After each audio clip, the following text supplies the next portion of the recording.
So, why do some dogs lift their legs and some dogs don't? Well, there's a few different variables that come into play here, but the biggest reason is hormones.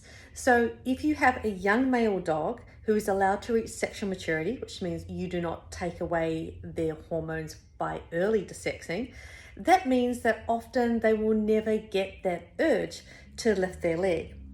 Now, there are some dogs that are never very dominant and never very territorial, and they will never lift their legs, regardless of if they are entire, undersexed, or not. But by the majority, medium to large dogs can start to lift their legs when their hormones start to come in, and that's usually around 9 months of age. Now, those little dogs, well, they can start pretty damn early. They're quite horny little bastards, those ones. Now, really, really big dogs like Danes and Irish Wolfhounds, for example, they can also start around about the 9 month of age. Even though they're on the bigger end of the scale, they'll still get their hormones in around about that age.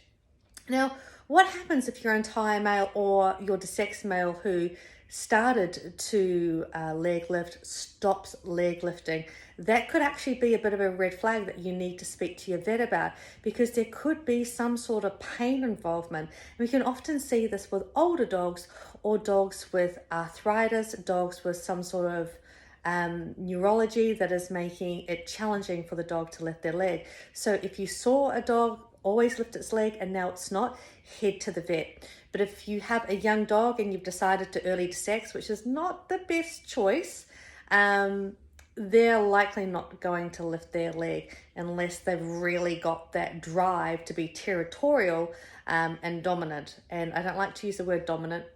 That's a whole different story. So by large, short story, if you do not desex a dog until it's older, it is more likely to lift its leg than a dog who has been left entire. But personality traits also come into it. Hope that helps.